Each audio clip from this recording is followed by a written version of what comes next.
Good evening সবাইকে। আজ হলো 30 জুলাই বৃহস্পতিবার। আজকের সন্ধ্যার বিশেষ বিশেষ খবর হলো স্বামী রাজা রঘুবংশী হত্যাকাণ্ডের মূল অভিযুক্ত পত্নী সুনম রঘুবংশী সুপ্রিম কোর্টের নির্দেশে শিলং আদালতে এসে আত্মসমর্পণ করলেন। সম্প্রতি সুপ্রিম কোর্টে শুনানির সময় তার আগের জামিন খারিজ করে দিয়ে প্রধান অভিযুক্ত সুনমকে শিলং আদালতে গিয়ে আত্মসমর্পণের নির্দেশ দেয়। সেটা মেনেই সুনম মেঘালয়ের রাজধানী শিলংয়ের আদালতে এসে আত্মসমর্পণ করেন। মধ্যপ্রদেশের ব্যবসায়ী স্বামী রাজা রঘুবংশীকে হত্যার জন্য ষড়যন্ত্র করে মধুচন্দ্রিমা শিলংয়ে নিয়ে এসেছিলেন পত্নী সুনম রাজবংশী এবং অন্য অভিযুক্তরা। 2025 সালের মে মাসে এই রঘুবংশী দম্পতি মেঘালয় সফরে এসে হঠাৎ করে নিখোঁজ হয়ে যান। তারপর বিষয়টি নিয়ে তদন্তে নেমে পুলিশ এক সপ্তাহ পর রাজা রঘুবংশীর মরদেহ উদ্ধার করে সুহরার একটি খাত থেকে পূর্ব খাসি জেলার একটি জলপ্রপাতের সামনে গভীর খাত থেকেই মেঘালয় পুলিশ রাজার মরদেহ উদ্ধার করে। ততক্ষণে পত্নী সুনম অবশ্য মেঘালয় ছেড়ে অন্য রাজ্যে পাড়ি দিয়েছিলেন। পুলিশ রাজা রঘুবংশীর মৃত্যু তদন্তের জন্য একটি বিশেষ তদন্তকারী দল গঠনের কথা ঘোষণা করে।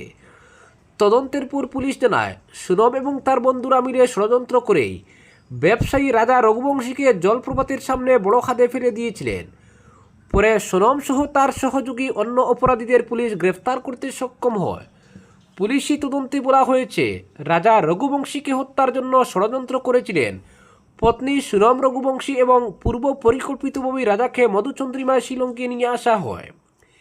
এই ঘটনায় সুনমের বন্ধু রাজ কুশুয়া ছাড়া আরও কয়েকজন জড়িত ছিলেন। পরে নিম্ন আদালত সুনম রঘুবংশীর জামিন মঞ্জুর করলেও মেঘালয় সরকার এর বিরোধিতা করে সুপ্রিম কোর্টের দ্বারস্থ হয়। সুপ্রিম কোর্ট উভয় পক্ষের কথা শুনে সুনমকে শিলং আদালতে গিয়ে আত্মসমর্পণের নির্দেশ দেয়। অপরদিকে বোরাখাই বাগানের বাংলায় রহস্য মৃত্যু শ্রমিক যুবতীর আত্মহত্যা নাকি খুন, তদন্তে পুলিশ। ঘটনা গত রবিবারের, তবে সময় যত যাচ্ছে ঘটনা ঘিরে তৈরি হয়েছে চাঞ্চল্য। বড়খলা বিধানসভা এলাকার বোরাখাই চা বাগানে রবিবার সকালে এক যুবতীর ঝুলন্ত মরদেহ উদ্ধার হয়। মৃত মেয়েটির নাম জোনাকি ওরাং। তিনি বাগানেরই এক শ্রমিক। গত 6 মাস ধরে এই জোনাকি পরিচারিকার কাজ করছিলেন বাগানের ডিরেক্টর রাজেন সুদানের বাংলোয়। আর সেই রাজেনের পরিবারের তত্ত্বাবধানে থাকতেই জোনাকির এই রহস্য মৃত্যু ঘটে। ফলে এ নিয়ে নানা সন্দেহ দানা বাঁধতে শুরু করেছে। জোনাকির পরিবারের দাবি, রবিবার সকাল প্রায় 8টার দিকে প্রতিদিনের মতো কাজে যান জোনাকি। প্রায় 2 ঘন্টা পর পরিবারের কাছে খবর আসেছে জোনাকি নাকি অসুস্থ হয়ে মাথা ঘুরিয়ে পড়ে গেছেন। খবর পেয়ে পরিবারের সদস্যরা বাগানে গেলে জানতে পারেন জোনাকিকে ডাকবাংলা প্রাইমারি হেলথ সেন্টারে নিয়ে যাওয়া হয়েছে। অথচ সেখানে পৌঁছে পরিবারের লোকেরা জানতে পারেন চিকিৎসকরা জোনাকিকে মৃত ঘোষণা করেছেন। এদিকে বাগানের ডিরেক্টর রাজেন সুদান জানান, সকালে জোনাকির সঙ্গে তার স্বাভাবিক কথাবার্তাই হয়েছিল। কিছুক্ষণ পর চিৎকার শুনে তিনি বাংলোর পেছনের স্টোর রুমে গিয়ে দেখেন জোনাকি গলায় ফাঁস লাগানো অবস্থায় ঝুলছে। কর্মচারীদের সহায়তায় জোনাকিকে নিচে নামিয়ে দ্রুত তাকে হাসপাতালে নিয়ে যাওয়া হলেও নাকি শেষ রক্ষা হয়নি। ঘটনাকে ঘিরে পরিবারের পক্ষ থেকে একাধিক প্রশ্ন তোলা হয়েছে। তাদের দাবি জোনাকির ব্যক্তিগত মোবাইল ফোন ছিল না, অথচ দেহ নামানোর সময় তার কাছ থেকে একটি মোবাইল উদ্ধার হয়েছে। এছাড়া পরিবারের অভিযোগ, ঘটনার আগে সকালে ওই ফোন থেকে প্রায় 48 বার অন্য একটি নির্দিষ্ট নম্বরে কল করা হয়েছিল। তবে এ বিষয়ে পুলিশ এখনও আনুষ্ঠানিকভাবে কোনো মন্তব্য করেনি। ঘটনার প্রকৃত কারণ জানতে পুলিশ তদন্ত শুরু করেছে। ময়নাতদন্তের রিপোর্ট এবং তদন্তের অগ্রগতির পরই মৃত্যুর প্রকৃত কারণ সম্পর্কে স্পষ্ট ধারণা পাওয়া যাবে। অপরদিকে 2027 সালের জনগণনার কাজ যাতে কোনো বাধা ছাড়াই শেষ হয় তা নিশ্চিত করতে কড়া নির্দেশিকা জারি করল কাছাড় জেলা প্রশাসন। জনগণনার কাজে নিযুক্ত কোনো আধিকারিক বা কর্মচারীকে পূর্বানুমতি ছাড়া ছুটি দেওয়া যাবে না বলে স্পষ্ট জানিয়ে দিয়েছে প্রশাসন। জেলা প্রশাসনের নির্দেশে বলা হয়েছে জনগণনার কাজে আইনানুগভাবে নিযুক্ত প্রত্যেক আধিকারিক ও কর্মচারীকে জনগণনা আইন 1948 অনুযায়ী দায়িত্ব পালন করতে হবে। কেউ দায়িত্বে অবহেলা করলে অথবা আইনসম্মত নির্দেশ অমান্য করলে তার বিরুদ্ধে আইনানুগ ব্যবস্থা নেওয়া হবে। জনগণনা আইন 1948 ধারা অনুযায়ী এই অপরাধে সর্বোচ্চ 1000 টাকা পর্যন্ত জরিমানা হতে পারে। পাশাপাশি দোষী সাব্যস্ত হলে সর্বোচ্চ 3 বছর পর্যন্ত কারাদণ্ডেরও বিধান রয়েছে। প্রশাসন আরও জানিয়েছে 2027 সালের জনগণনায় প্রথম পর্যায়ে অর্থাৎ house listing and housing census বা HLO ফেজ 1 এর কাজের যুক্ত সকলের জন্য এই নিয়ম প্রযোজ্য। এর আওতায় রয়েছেন মাস্টার ট্রেনার, ফিল্ড ট্রেনার, গণনাকারী বা এনুমারেটর, সুপারভাইজার এবং সংরক্ষিত কর্মীরা। নির্দেশিকায় স্পষ্ট বলা হয়েছে, জনগণনার কাজে নিযুক্ত কাউকে সক্ষম কর্তৃপক্ষের পূর্বানুমতি ছাড়া নৈমিত্তিক ছুটি, অর্জিত ছুটি, চাইল্ড কেয়ার লিভ বা অন্য কোনো ধরনের ছুটি মঞ্জুর করা যাবে না। প্রশাসনের বক্তব্য, হাউস লিস্টিং ও গৃহগণনার এই পর্যায়টি গোটা দেশের জনগণনার ভিত্তি। তাই প্রশিক্ষণপ্রাপ্ত জনবলের নিরবিচ্ছিন্ন উপস্থিতি নিশ্চিত করতেই এই পদক্ষেপ। নির্ধারিত সময়ের মধ্যে দক্ষতার সঙ্গে 2027-এর জনগণনা শেষ করতেই সব বিভাগ ও আধিকারিকদের এই নির্দেশ কঠোরভাবে মানতে বলা হয়েছে। অপরদিকে জীবনের ঝুঁকি নিয়ে শিবসাগরের যুবক শ্রবণ কুমার বাঁচালেন 2000 মানুষকে। ভয়াবহ বন্যায় আসামে মৃত্যু হয়েছে 75 জনেরও বেশি মানুষের। রাজ্যের বিভিন্ন জেলায় বন্যাক্রান্তের হাহাকার। তারই মাঝে বন্যাক্রান্ত 2000 মানুষকে উদ্ধার করে নায়কের মর্যাদা পাচ্ছেন শিবসাগরের শ্রবণ কুমার। 19 জুলাই দিখৌ নদীর জলে প্লাবিত হয়ে একাধিক গ্রাম, নাজিরা মহকুমার বিস্তীর্ণ অঞ্চলও জলের তলায় চলে গিয়েছে। দুর্যোগের কারণে যোগাযোগ ব্যবস্থা সম্পূর্ণ বিচ্ছিন্ন হয়ে পড়ে এই বিপদের মুখে কোনো সরকারি বা পেশাদার উদ্ধারকারী দল এলাকায় পৌঁছানোর আগেই ত্রাতার ভূমিকায় অবতীর্ণ হন এক সাধারণ দিনমজুর শ্রবণ কুমার। শ্রবণের বয়স 25 বছর। 10ম শ্রেণী পর্যন্ত পড়াশোনার সুযোগ পেয়েছিলেন। বন্যার ভয়াল রূপ দেখেই তিনি বুঝতে পারেন আসন্ন বিপদের কথা। নিজের বাড়ি জলমগ্ন সত্ত্বেও তিনি ভয়ে গুটিয়ে যাননি। রাজকুমার রাজগড়, মামু দাস, রবি রাজগড়, মিতু চৌধুরী, আনন্দ মাঝি, দীপক চৌধুরীকে নিয়ে মাত্র 6টি সাধারণ দেশি নৌকায় উদ্ধার কাজ শুরু করেন। কোনো আধুনিক সরঞ্জাম বা পেশাদার প্রশিক্ষণ ছাড়াই উদ্ধার কাজে নেমে পড়েন শ্রবণ ও তার সঙ্গীরা।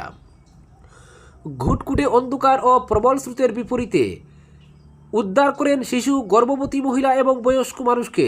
জলমগ্ন গড়ের ছাদের ফাঁক ও সিলিং থেকে বহু মানুষকে নিরাপদ স্থানে সরিয়ে আনে এই শ্রবণ কুমারের দল। টানা উদ্ধার কাজে 5টি গ্রামের প্রায় 2000 মানুষের জীবন বাঁচান তারা। উদ্ধার কাজ শেষে বাড়ি ফিরে শ্রবণ দেখেন জলের তুলে তার নিজের ঘরবাড়ি জলে ভেসে গিয়েছে। তারপরেও বন্যা কবলিত এলাকার মানুষদের কাছে শ্রবণের বার্তা, প্রাকৃতিক দুর্যোগের মোকাবিলায় প্রতিটি পরিবারের অন্তত একজন সদস্যের সাঁতার জানা অত্যন্ত জরুরি। অপরদিকে কর্ণাটকে HIV পজিটিভ 7000-এর বেশি কলেজ পড়ুয়া, কাউন্সেলিং চালানোর নির্দেশ শিবকুমারের। কর্ণাটকে তরুণ প্রজন্মের মধ্যে HIV সংক্রমণের বাড়বাড়ন্ত। সাম্প্রতিক এক রিপোর্টে জানা গিয়েছে, বর্তমানে কর্ণাটকে এই ভাইরাসে আক্রান্ত 7000 পড়ুয়া। তাদের প্রত্যেকের বয়স 18 থেকে 25 বছরের মধ্যে। এই নিয়ে বাড়ছে উদ্বেগ। এই পরিস্থিতিতে দক্ষিণী রাজ্যটির সরকারি অনুদানপ্রাপ্ত এবং বেসরকারি ডিগ্রি ও ইঞ্জিনিয়ারিং কলেজে বাধ্যতামূলক HIV পরীক্ষা ও কাউন্সেলিং শিবির আয়োজনের নির্দেশ দিয়েছেন DK শিবকুমারের নেতৃত্বাধীন সরকার। কর্ণাটক স্টেটস এইডস প্রিভেনশন সোসাইটির বিশেষ নির্দেশের ভিত্তিতে এই সিদ্ধান্ত নেওয়া হয়েছে। সরকারি তথ্য অনুযায়ী 18 থেকে 25 বছর বয়সী 7000-এর বেশি শিক্ষার্থীর শরীরে HIV আক্রান্ত হওয়ার প্রমাণ মিলেছে। পাশাপাশি 18 থেকে 35 বছর বয়সী HIV আক্রান্তের সংখ্যা গত এক বছরে প্রায় 22,000 বেড়েছে। 2023-24 সালে রাজ্যে HIV পজিটিভ পেলেন 44,500 জন, যা বেড়ে 2025-26 সালে 63,600-তে পৌঁছেছে। সংক্রমণের এই বাড়াবাড়ন্তের কারণেই সরকারের তরফে কলেজ ও বিশ্ববিদ্যালয়ে বিশেষ স্বাস্থ্য কর্মসূচি চালুর সিদ্ধান্ত নেওয়া হয়েছে। ন্যাশনাল এইডস কন্ট্রোল অর্গানাইজেশনের একটি প্রতিবেদন অনুযায়ী দেশে এইডস আক্রান্তের নিরিখে কর্ণাটক 3য় স্থানে। বর্তমানে এই দক্ষিণী রাজ্যে 2,60,000 মানুষের শরীরে HIV ভাইরাস মিলেছে, যাদের মধ্যে 2,05,000 জন চিকিৎসাধীন। প্রায় 54,000 মানুষ তাদের HIV সংক্রমণের বিষয়ে অবগতই নন, যা স্বাস্থ্য দপ্তরের কাছে বড় উদ্বেগের বিষয়। নতুন নির্দেশিকা অনুযায়ী সে রাজ্যের সব কলেজে ইন্টিগ্রেটেড হেলথ ক্যাম্প আয়োজন করা হবে। সেখানে গোপনীয়তা বজায় রেখে HIV পরীক্ষা, পরীক্ষা পূর্ব ও পরীক্ষা পরবর্তী কাউন্সেলিং, HIV সম্পর্কে বৈজ্ঞানিক সচেতনতা, নিরাপদ যৌন আচরণ নিয়ে পরামর্শ এবং প্রয়োজনে ইন্টিগ্রেটেড কাউন্সেলিং অ্যান্ড টেস্টিং সেন্টারে রেফার করার ব্যবস্থা থাকবে। সরকার জোর দিয়ে জানিয়েছে, এই কর্মসূচির মূল লক্ষ্য কোনো শিক্ষার্থীকে চিহ্নিত বা কলঙ্কিত করা নয়, বরং দ্রুত রোগ শনাক্ত করা, চিকিৎসার আওতায় আনা এবং সামাজিক কুসংস্কার দূর করা। অপরদিকে কৃষকদের বিক্ষোভে উত্তাল ভোপাল। মুখ্যমন্ত্রীর বাসভবন ঘেরাওয়ের ডাক। ঝড় তুলতে আন্দোলনে যোগ দিল জেনজি। খাবার দাবার, জামা কাপড় এমনকি বিছানাপত্র সঙ্গে নিয়ে মধ্যপ্রদেশের রাজধানী ভোপালে বিক্ষোভে সামিল হলেন 2000-এর বেশি ক্ষুব্ধ কৃষক। পুলিশের ব্যারিকেড ভেঙে মঙ্গলবার রাতে তারা ভোপালের সীমান্তে প্রবেশ করেন। এখন তাদের লক্ষ্য মুখ্যমন্ত্রী মোহন যাদবের সরকারি বাসভবন ঘেরাও করা। মুগ ডাল কেনা, সার বন্টন এবং জটিল ই টোকেন প্রথা বন্ধ করার দাবিতে আন্দোলন শুরু হয়েছে। সাবারকর ব্রিজের কাছে অস্থায়ী আস্তানা গেড়ে এখন আন্দোলনের আগুনে ঘি ঢালছেন বিক্ষুব্ধ কৃষকরা। কৃষকদের প্রধান দাবি, মধ্যপ্রদেশ সরকারকে উৎপাদিত মুগ ডালের 100% কিনতে হবে। বর্তমানে কেন্দ্রীয় নীতির অধীনে মাত্র 25% ফসল সরকারিভাবে কেনা হয়।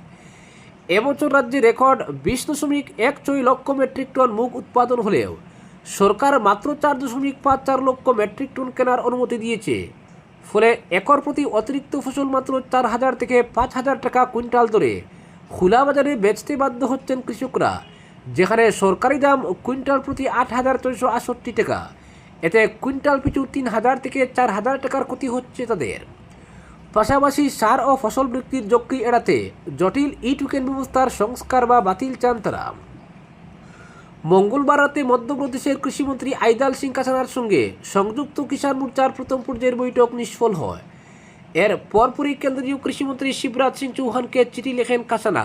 তিনি জানান, ইতিমধ্যে লক্ষ্যমাত্রার 4.19 লক্ষ মেট্রিক টন মুগ কেনা হয়ে গেছে। রাজ্যবাসী কৃষকদের বাঁচাতে অন্তত 8 লক্ষ মেট্রিক টন মুগ কেনার অনুমতি দেওয়ার অনুরোধ জানান তিনি। অন্যদিকে পরিস্থিতি সামাল দিতে মুখ্যমন্ত্রী একটি পৃথক মন্ত্রী কমিটি গঠন করেছেন। ভোপালে মুখ্যমন্ত্রীর বাসভবনের চারপাশে বিশাল পুলিশ বাহিনী ও র্যাফ মোতায়েন করে সেটিকে দুর্গে পরিণত করা হয়েছে। নর্মদাপুরম থেকে পায়ে হেঁটে আসা কৃষকরা রাস্তায় রান্নাবান্না করে 1 সপ্তাহের রসদ নিয়ে অনড় অবস্থানে রয়েছেন। তবে এবারের আন্দোলনে দেখা গেছে এক নতুন চিত্র। তরুণ জেনজি সমর্থকরাও কৃষকদের পাশে দাঁড়িয়েছেন। অন্যদিকে দিল্লি ককরোচ জনতা পার্টির নেতারা কৃষক নেতা রাকেশ টিকাইতের সঙ্গে দেখা করে ছাত্র, যুব ও কৃষকদের নিয়ে একটি বড় রাজনৈতিক মঞ্চ গড়ার পরিকল্পনা করছেন। আজকের বিশেষ সংবাদ এখানেই সমাপ্ত।